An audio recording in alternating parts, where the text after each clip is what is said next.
Olá!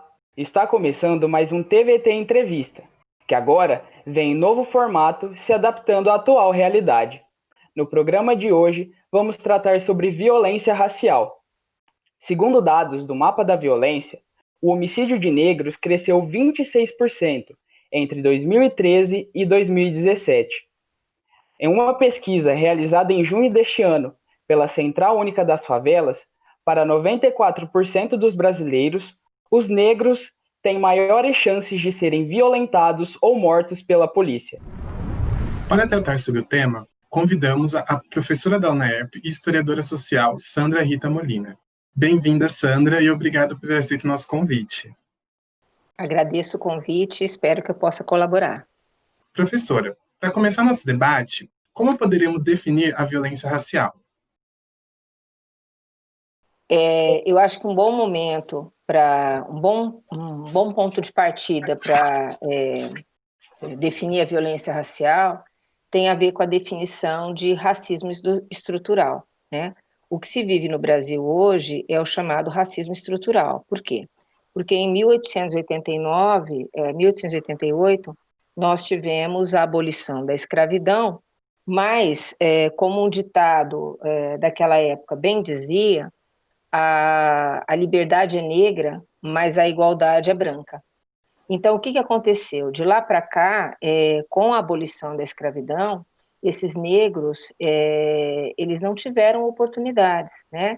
O 13 de maio veio e no dia 14 ninguém queria saber deles, né? Eles não tinham como trabalhar, eles tiveram que se colocar nos piores lugares para morar, eles tiveram que se submeter às piores condições para poder trabalhar e ganhar os salários ínfimos, né? E de lá para cá, de 1888 para cá, muito pouca coisa foi feita. E isso nos favorece, porque o que é o racismo estrutural? Eu posso não ser racista, mas eu, como sou branca, sou professora universitária, sou heterossexual, me beneficio dessa situação. Porque eu posso não ser racista, mas eu não luto contra o racismo. Por quê? Porque esse racismo, de alguma maneira, me agrada, me interessa, no sentido de que eu tenho uma empregada, eu tenho frentista, eu tenho lixeiro. Então, em nenhum momento eu paro e pergunto e reflito sobre por que a empregada doméstica é negra, por que o lixeiro é negro, por que numa foto de formatura de médicos numa universidade do Rio de Janeiro, eu tenho todos eles brancos, e eu tenho a foto dos garis, todos eles negros. Então, a violência racial, ela decorre de dois processos.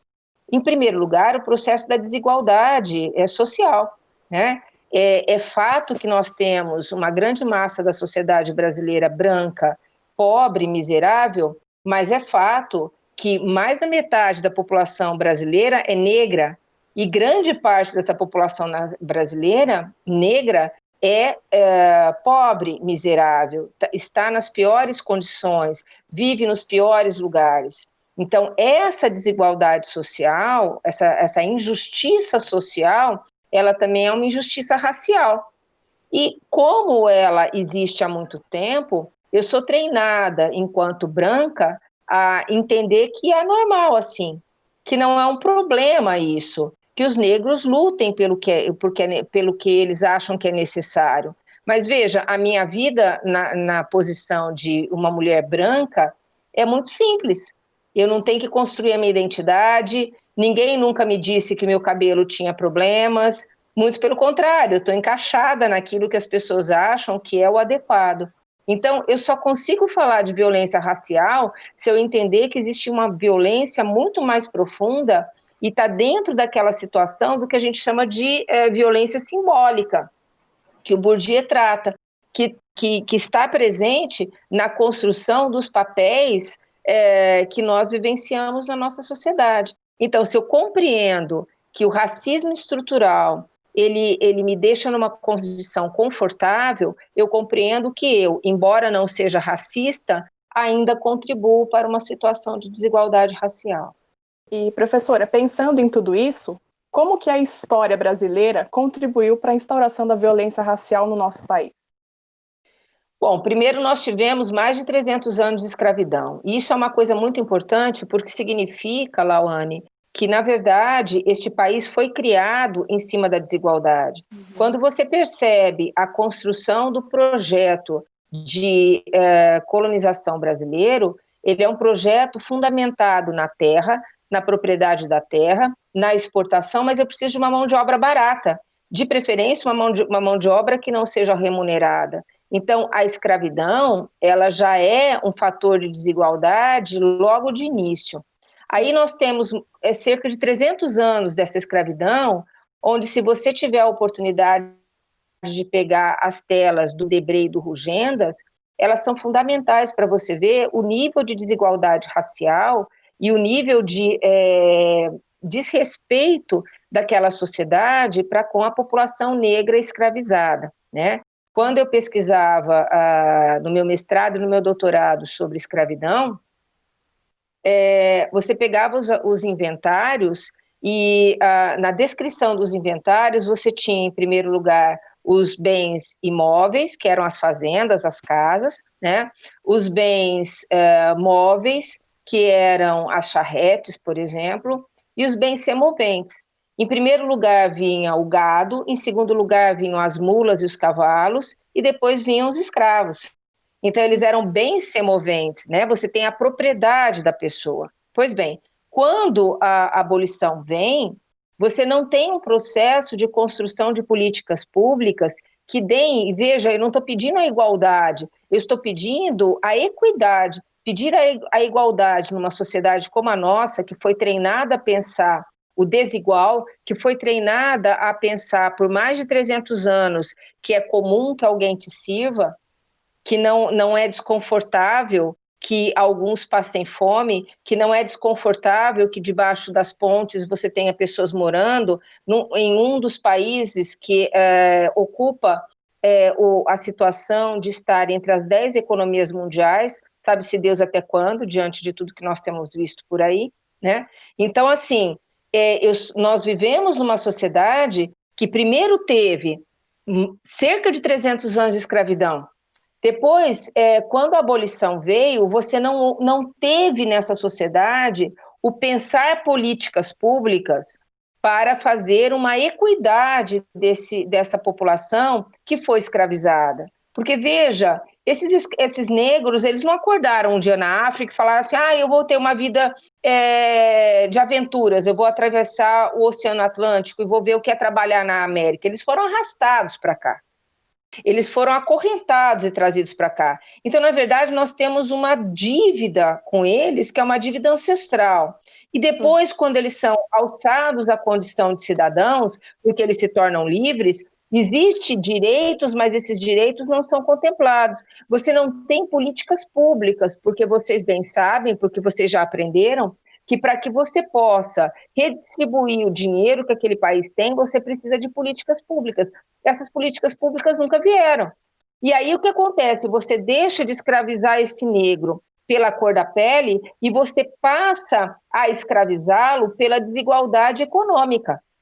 E aí você cria uma outra coisa que é brutal. Você saca, né, para o imaginário coletivo a ideia da meritocracia e você ainda tem a coragem de dizer, bom, mas se esse negro se esforçasse um pouquinho mais, ele poderia virar um doutor.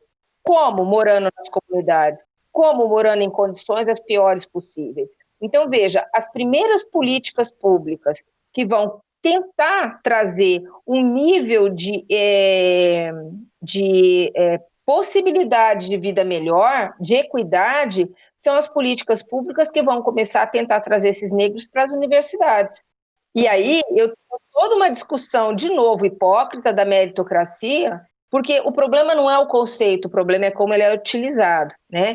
E essa meritocracia novamente é utilizada para dizer, bom, olha, agora é que eu produzo racismo, porque agora eu gero as cotas. E nós sabemos que a coisa não funciona assim. Então, em termos de produção de legislação para que houvesse pelo menos mais dignidade para essa população, você só passa a ter alguma coisa parecida com isso a partir do século XXI. Veja, nós passamos o século os anos finais do século XIX, o século XX inteiro, e só no início do século XXI eu passo a refletir sobre isso. Veja o quanto nós temos que caminhar enquanto sociedade.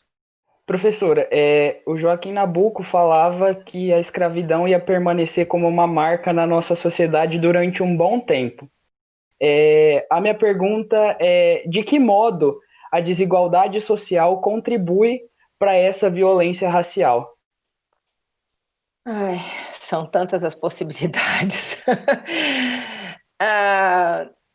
Se eu não tenho acesso à educação, eu já começo a contribuir. Grande parte dessa população vive uma vida à margem, vive em comunidades que não têm acesso a esgoto, água tratada, luz, estão expostos a tráfico, a milícia. Então, o que a escola oferece para essas pessoas? Muito pouco, porque o ensino público ele é feito por pessoas abnegadas que estão dentro das salas de aula, mas existe um desrespeito profundo da parte dos nossos governantes, sejam eles em nível federal, municipal ou estadual. Então, veja, se na largada eu já não tenho uma educação de qualidade, eu estou empurrando essa população para alternativas informais, entre elas a criminalidade. Então, não à toa vocês falaram do mapa de violência, né? Mas a gente pode falar aqui do índice de encarceramento.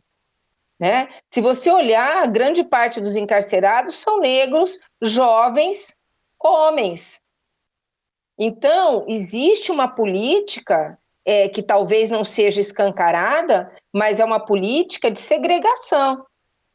E aí, quando alguns desses negros conseguem ultrapassar todos esses obstáculos, entrar na universidade e virar doutor, porque até a palavra doutor, hoje em dia, ela é bastante mal utilizada, mas ele consegue virar doutor, as pessoas falam, tá vendo? Se ele conseguiu, os outros conseguem. E nós sabemos que a coisa não funciona bem assim, né? Então, sinceramente, nascer negro no Brasil é nascer com um alvo nas costas. Essa que é a grande questão. Porque se você mora numa comunidade, você está exposto ao tráfico, você está exposto às operações policiais, você está exposto a todos os tipos de violência. E aqui eu estou falando dos homens, eu nem comecei a falar das mulheres, né? O índice de violência contra as mulheres é altíssimo dentro das comunidades e fora, nos lugares de trabalho. Então, ser negro no Brasil, viver no Brasil sendo negro, é um exercício de coragem o tempo todo. Professora, segundo dados, quase metade dos garotos negros de 19 a 24 anos não concluíram o ensino médio. Quando falamos de ensino superior, segundo o IBGE, apenas 16% da juventude negra de 18 a 24 anos dizem estar cursando ou ter se formado. Por que estes índices estão tão baixos? Tá, eu vou começar minha explicação falando de alguns outros índices. Você sabia que na cidade de São Paulo você tem o maior índice de contaminação pelo Covid nos bairros ricos e o maior índice de morte nos bairros pobres? Por que isso acontece? Porque os trabalhadores pobres, eles vão até os bairros ricos para poder trabalhar, mas eles voltam para a comunidade sem acesso nenhum à saúde, à dignidade, né, à qualidade de vida. Por que eu estou dizendo isso? Porque essa população é a população que nasce, cresce, tem que ir para a escola. Só que o que é essa escola? Como é que eu vou para uma escola, por exemplo, se eu pensar no Rio de Janeiro, né, em que você tem metralhadoras sendo usadas na comunidade? Como é que eu vou para uma escola em que o tráfico está à minha volta? Como é que eu vou para uma escola? Como é que eu vou estudar? Como é que eu vou estudar num momento como esse que nós estamos vivendo, a pandemia, se eu não tenho acesso à internet? Como é que eu faço? Eu não tenho acesso à internet. Como é que eu vou fazer o Enem no final do ano? Veja, a pandemia, ela evidenciou uma coisa era uma tragédia escondida para quem não queria ver, porque para quem estuda, quem faz ciência, sabe disso já há muito tempo, né? A pandemia evidenciou a desigualdade social. Então, veja, como que uma criança vai ficar numa escola pública, numa comunidade ou num bairro de periferia, quando os pais recebem, um salário mínimo? Essa criança, e grande parte dos pais, tem um emprego informal, né? Ou seja, não tem estabilidade alguma, porque uma outra falácia é a falácia do neoliberalismo, né? De que eu não tenho que me comprometer com nada, de que o Estado não é responsável por nada, mas o Estado cobra os nossos impostos o tempo todo, sejam eles através de imposto de renda, seja pela circulação de serviços. Então, este trabalhador informal, a quem muitos dizem, olha, você é um trabalhador informal? Não, você é um microempresário, o que é ridículo. Esse trabalhador informal, ele está sujeito às oscilações da economia tradicional. E aí o que acontece? Muitas dessas crianças acabam tendo que escolher entre o trabalho e a escola. Outra coisa, eu tenho escolas em que as crianças vão para tomar merenda. Nós temos aqui em Ribeirão, eu tenho um aluno que trabalha na favela das Mangueiras, e ele disse, professor, a gente teve que retomar as atividades ali porque as crianças vão por conta da merenda. Então, veja, está tudo fora de lugar, né? As coisas estão muito desorganizadas. Qual é o ambiente que uma criança tem dentro de uma comunidade sem a menor qualidade de vida para fazer a sua educação funcionar? Para poder fazer as tarefas, para poder estudar. Vocês sabem como tem sido difícil, nas condições de vocês que são melhores do que essas condições que eu estou descrevendo, vocês sabem o quanto é complicado para poder estudar, o esforço que vocês têm feito. Agora, imagina quando você é uma criança e um adolescente. Você não tem a maturidade, você não tem, os pais, eles estão trabalhando, eles não estão ali para te dizer, olha, faça isso, faça aquilo, porque a maior parte deles passa o tempo todo fora de casa para poder trabalhar. Porque diferente do que grande parte das pessoas acham, as comunidades, elas são formadas por trabalhadores e não por bandidos, por marginais. Eles são uma minoria dentro das comunidades. Então, essa população que paga imposto, que está descoberta, que está desprotegida e nem sabe que tem direito a ter direitos. Então, essa criança, ela não vai para a escola, quando ela está para a escola, ela foge da escola, porque a escola não traz nada que a comova a ficar, porque a realidade dela é brutal. E o que acontece quando ela não vai para a escola, quando ela não continua o processo de formação intelectual, essa criança continua perpetuando o ciclo de pobreza. Por outro lado, ela tem o tráfico, que é infinitamente mais atrativo. Ela ganha muito mais em pouco tempo. Pensa para uma criança, para um adolescente, se isso não é mais interessante, né? Então, assim, nós não temos uma sociedade que diz para essas crianças, estude com afinco e se torne um professor. É uma piada você falar para alguém virar professor na nossa sociedade. Estude com afinco e se torne um médico, um advogado, um assistente social. Essas crianças vão olhar para você e falar assim, você está de brincadeira comigo. Porque como que na relação e na sociedade que elas vivem, naquela comunidade que elas vivem, isso é possível? Então, isso acaba se refletindo nos números dentro das universidades. Isso acaba se refletindo nos índices de doutores e mestres e produtores de ciência nesse país. Então, nós temos um país negro, em sua grande maioria a população negra, que é minoria. Então, os negros, eles são maioria numérica, mas eles são minoria política, eles são minoria em representatividade. Professora, você citou as comunidades, e ano passado o governador do Rio de Janeiro, o Wilson Witzel, sobrevoou as comunidades do estado. E ele disse que iria acabar com a bandidagem. E os moradores ouviram barulhos de tiro. A gente sabe que a maioria dos moradores da comunidade são pretos e pardos, e frequentemente são associados à prática de delitos. Por que há essa associação à melanina, favela e criminalidade? Por que ela acontece, essa associação? Porque nós somos treinados a pensar assim.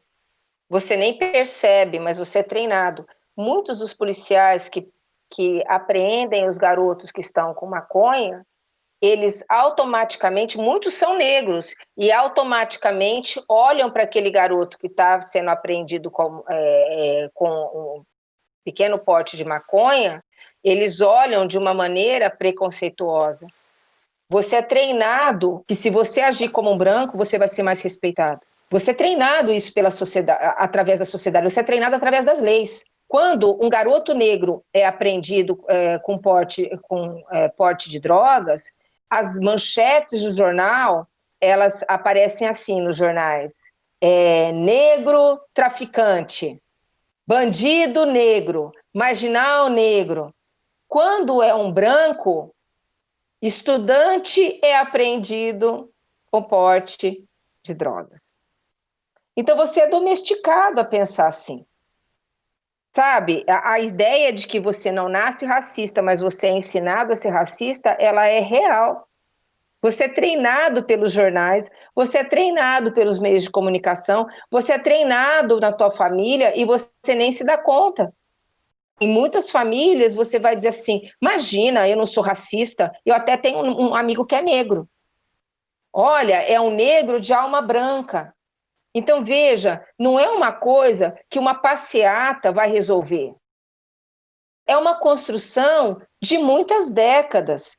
Quando quando a abolição veio, em 88, no início do século XX, nós tivemos um presidente que depois virou ditador, chamado Getúlio Vargas, que ele queria construir a ideia de identidade nacional.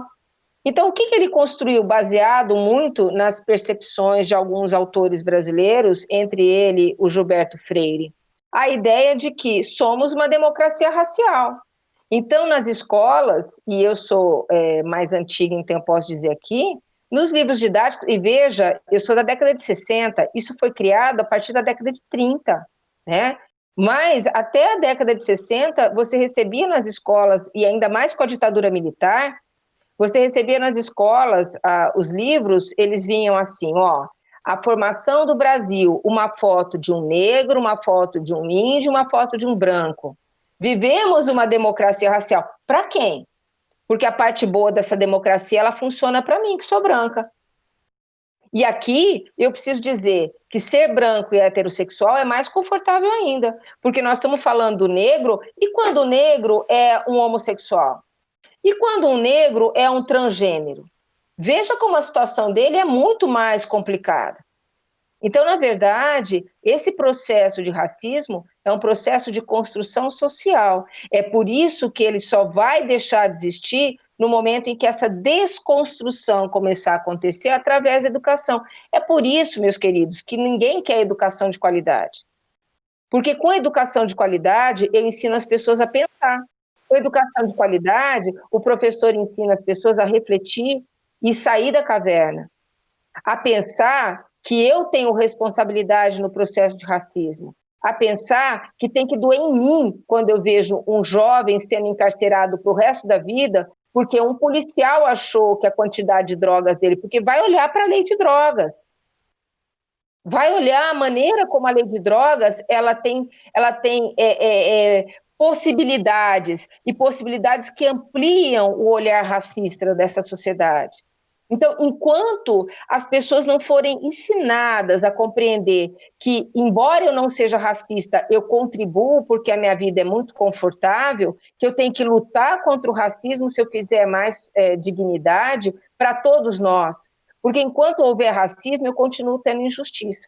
Enquanto tiver injustiça, eu continuo tendo violência. Professora, pensando agora na cultura do racismo do nosso país, percebemos que as piadas com as minorias são um fato recorrente. Quando repreendidas, muitas pessoas declaram que o mundo está ficando muito chato. De que forma esses comentários, essas piadas preconceituosas, podem ser enquadradas como violência racial? As pessoas acham que o mundo está ficando muito chato porque, mais uma vez, elas estão acostumadas com a violência. Diferente do que as pessoas imaginam, o nosso país não é cordial. A ideia de cordialidade do Sérgio Buarque de Holanda não tinha nada a ver com a ideia de que somos fofos e acolhedores apenas, né? A ideia de cordialidade do Sérgio Buarque de Holanda é de que somos viscerais, né? Nós somos viscerais, nós somos apaixonados. E um exemplo do quanto nós somos apaixonados é essa coisa ridícula que nós vivemos nesse país desde 2015. De transformar as nossas questões sociais em uma briga de torcidas. Então, o que acontece é que as transformações, elas vêm. Então, assim, o negro não vai voltar para a senzala, a mulher não vai voltar para a cozinha, o homossexual não vai voltar para o armário, isso é fato, mas isso incomoda as pessoas. Então, uma maneira delas reafirmarem essa tradição conservadora, paternalista, desigual, machista que nós temos nessa sociedade brasileira, essa sociedade que é corrupta em muitos aspectos e que tolera a corrupção se isso convém para determinado grupo, essa sociedade, ela rebate tudo isso com a piada. Porque, na verdade, o que a piada faz é expor o senso comum.